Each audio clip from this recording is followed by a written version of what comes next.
Greetings, my name is Odin from the Odin's Musings YouTube channel, and I'm here on behalf of our crystals.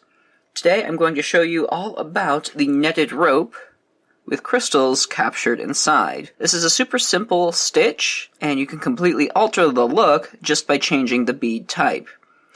In this example I'm using 4mm bicones, and in this one I've changed it up by using bicones with pearls to form a sort of spiral appearance. You can even have fun with fire polish rounds in a variety of shapes and sizes. So for this project you will need your main beads. I'm going to be using 4mm bicones in a rosewater opal AB. Now depending on the size of your bracelet or whatever piece you're working will depend on how many you need. For a 7.5-inch bracelet I used 123 bicones, plus 2 more for the sides of the bracelet. So anywhere between 115 and 150 is a good number to shoot for. You will also need size 11 seed beads and size 15 seed beads. You will also need a clasp of your choice if you wish to turn this into a bracelet, and for me that's a lobster clasp accompanied by a jump ring. You will also need a stop bead or a spring thread stopper. I'm using a D-weight white Nymo. Anything around a 4 to 6 pound test will be good for you to work with. I am also using a size 12 beading needle. Be sure to check down in the description box for full details on materials lists, as well as links to where you can purchase. And with that being said, let us get started. So I'm going to start off threading on my stop bead on about a yard's worth of thread. I'm going to pull that down, leaving about a 6 to 8 inch tail so that I can continue my weave or add my clasp to it. Then I'm going to pass back up through the bead so that I trap it in place, and it's secure. If I'm using a thread stopper, I'm going to open it up, slide my thread through one of the grooves, and close it shut. Now we're going to start off creating our base anchor row. And for my pattern today, I'm going to use 1 4mm 111/0, 1 4mm 111/0, 4mm 11/0, until I have a set of 3. I'm going to pull that down. I'm going to then form a loop by passing through each one of these beads once more. When I pull tight, a circle is in place. I'm just going to travel through once more through the next bicone and through the size 11 bead until I set up for my next stitch. As we progress through our rope, we are only going to be aiming for the size 11 seed beads. Any other bead that we add is going to have a new size 11 seed bead near it. So that's what we're going to look for when we're adding our stitches. Now what I'm going to do is wrap around these beads and start our next type of stitch. So I'm going to add on 3 size 15s, 1 11/0, 3 size 15s, then I'm going to jump over the next bicone and pass through the next size 11. And when I pull this through, those seed beads are going to wrap around that bicone. Once more, 3 size 15s, 1 11, 3 size 15s, jump over the bicone, and pass through the next size 11. And we'll have wrapped the second bicone. Once more, 3 size 15s, 1 11, 3 size 15s, jump over the last bicone, and pass through the next size 11. This is the size 11 seed bead that we started off before we started adding our 15s. And we will have made our first row. Now we kind of have this triangle shape that we've created with the size 15 seed beads. What we want to do to start our next row is to aim for the points of each triangle. So currently I'm at the side of a triangle at this size 11. I need to step up by moving through the next set of size 15 seed beads. And finally, through a size 11, which will be one of the points of the triangles. When we're building our rows, we always want to aim for the size 11 seed beads. This row is super simple. All we're going to do is add 1 bicone and jump over to the next point of our triangle. So we're basically skipping the one in the middle, and when we pull this tight, the bicone peeks up and starts to form a point on the side of our piece. Once more, add a bicone, skip over that center size 11, and go through the point of the triangle. Pull that tight to bring everything together so that we're forming and building up our tube. Add 1 more bicone, and then move through the last point, which is the point that we started from when we began this stitch. when we pull that together, we have our first 2 stitches. And this is kind of a cute little component by itself. You can make these, just little segments of these, and use them as beaded beads. And those are the 2 different types of stitches. This entire tube is an alternation between the 315 row and the bicone row. So I've just stopped at a bicone row. We don't need to step up because we are right where we need to be at a size 11 seed bead. So I'm going to start my new row by adding on 3 size 15s, a size 11, and 3 size 15s. I'm going to jump over the bicone to wrap around that second one and pass through the size 11 seed bead. For my next stitch, 3 size 15s, size 11, 3 size 15s, jump over the bicone and pass through the size 11 bead that's right next door. We are at our last stitch, so we add 3 size 15s, a size 11, 3 size 15s, jump over the bicone and pass through the next size 11. And now we would have completed this row, and you can see we have formed another triangle. So in order to change to our bicone row, we need to step up to one of the points. Don't forget to step up while you're doing the seed bead row. So from that size 11 bead that we're at, I'm going to travel through the 3 size 15s and end up at a point of our triangle. Now I'm ready to start my bicone row, so all I'm going to do is add 1 bicone and jump all the way over to the next point of the triangle.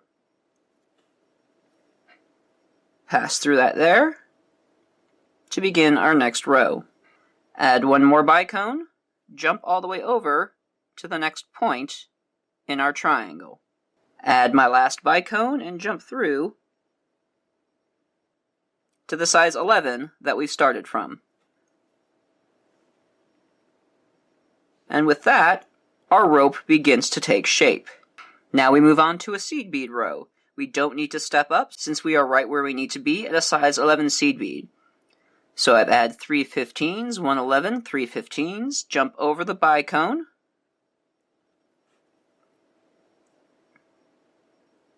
and pass through that size 11 seed bead. Once more, add our seed bead set, jump over the bicone, and pass through the size 11 seed bead.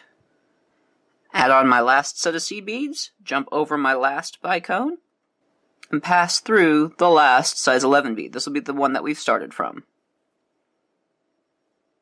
We now have our triangle shape again, so what we need to do is step up by passing through the 3 size 15s and the size 11 seed bead that's at one of the points. Add on 1 bicone, jump all the way over until we've reached the next point. Pull that to purse the 2 points together. Add on 1 bicone, jump over to the next point. Add our last bicone and jump over to the last size 11. And that is how you do the netted rope stitch. So you're just alternating between adding on 3 size 15s, 1 size 11, 3 size 15s, and 3 bicones. Don't forget to step up after you have finished a seed bead row. This is another one of those stitches that kind of is hard to start because of how small everything is, and you don't really see everything until you have a few stitches established. And just keep those things in mind about stepping up and alternating between the seed bead and the bicone rows. Continue going on until you have a reasonable length, and then I'll show you how to end threads and attach new ones. If as you're progressing through the rope and you're having problems with thread tensions and things kind of loosening up, what you can do is you can reinforce at a couple points in your piece. The easiest way to reinforce is to just, when you're at a crystal row, just reinforce by passing through each one of these beads once more. So just after you've finished adding your last bicone, we're just going to pass through bicone, size 11, bicone, size 11, bicone, and finish off at a size 11. Like so, and now these things are nice and tight. When you're at a seed bead, you can also reinforce that just by passing up and down through the size 15s and the 11s, size 15s and 11s. Now, when you do that, you're going to be sacrificing some of the flexibility of the piece.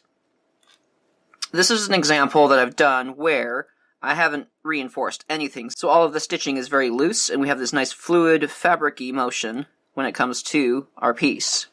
This is an example that I have reinforced both on the seed bead sections and the bicone sections, and it's very rigid, very hard, and probably not good to wear as a bracelet unless you turned it into a bangle. So that's just something to keep in mind when you're going through your project. Now to end threads, I like to end at a crystal row just because it's nice and neater and it's easier for me to tell where I need to be.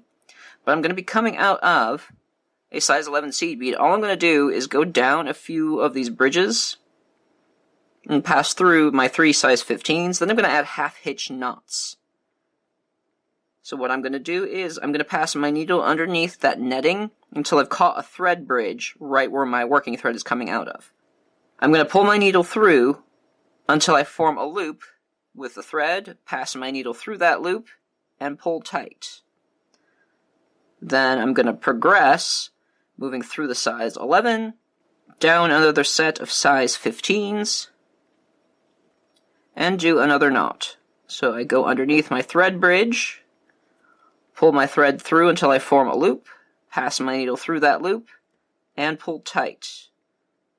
Go down some more, down the 3 size 15s, and add one more knot.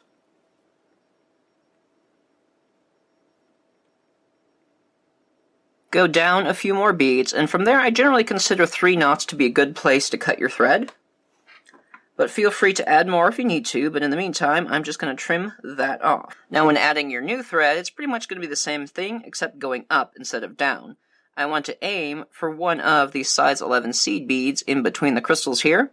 I'm just going to go down about 4 or 5 rows and pass through 3 size 15s. I'm going to leave about a 1-inch tail so that I can hang on to something because the first knot is never secure.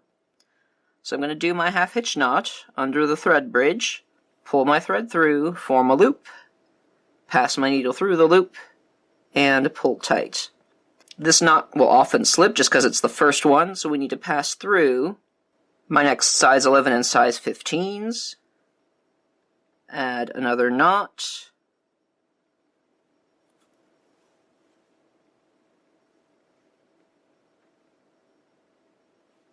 pass up through a couple more beads. I'm not going to add the knot right by the size 11 at the top just because I don't want that to interfere with the beads that I'm going to be working at. So I'm just going to add one more knot here and trap it between the second and third size 15s where my thread is coming out of. Like that. Pull tight. And I am up at the bead that I'm aiming for. Everything is nice and secure, so you can go ahead and clip that tail end off. From there, we can continue our stitch, and in my case, it's the seed bead row, so I add my 3 15s, my 11, my 3 15s, and progress. So we're going to do a little bit of setting up in order to attach our clasp. I have ended off in a row where I've just added my triangle of seed beads, and I've stepped up so that I'm at the point of the size 11 seed beads. What I'm going to do is pinch all of these corners together, so I'm just going to simply jump across and pass through all of the size 11 seed beads just to pinch them together.